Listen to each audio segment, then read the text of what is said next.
The Iran deal, the federal budget, and a visit from the Pope. Arizona's delegation in the nation's capital, along with the rest of Congress, is set to tackle some major issues as they return to work. Cronkite News reporter Elizabeth Blackburn is live in Washington, D.C. with what Congress has on its agenda. After a month-long recess, Congress is already diving in with a debate today on the Iran nuclear deal. Congress watchers say we have a lot more to look out for in the coming months.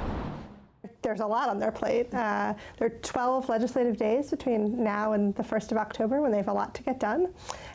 First up, like you mentioned, is the Iran deal. The vote on the Iran nuclear deal needs to happen by next week, and then lawmakers will quickly turn around to tackling the budget. They need to figure out how to keep the government open after October 1st. This year's appropriations bills run out at the end of the month, and unless they can reach some sort of at least short-term deal by the 1st of October, we might be facing a government shutdown.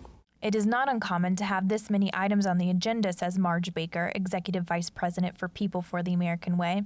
But she says what is uncommon is the shadow of presidential politicking. It's going to be a circus, because it always is at this time, and it's even worse now because there are several Republican candidates for the presidency who are also in the Senate and who are interested in using this threat of a government shutdown, which would happen if they don't pass the appropriations for the government or they don't pass the debt limit. And that doesn't include Pope Francis addressing a joint session of Congress, the first time a pope has ever done so. That's sort of a big thing that they also have to accommodate. So it really is, it's a lot to get done in a short amount of time, and so we'll see if they can do it.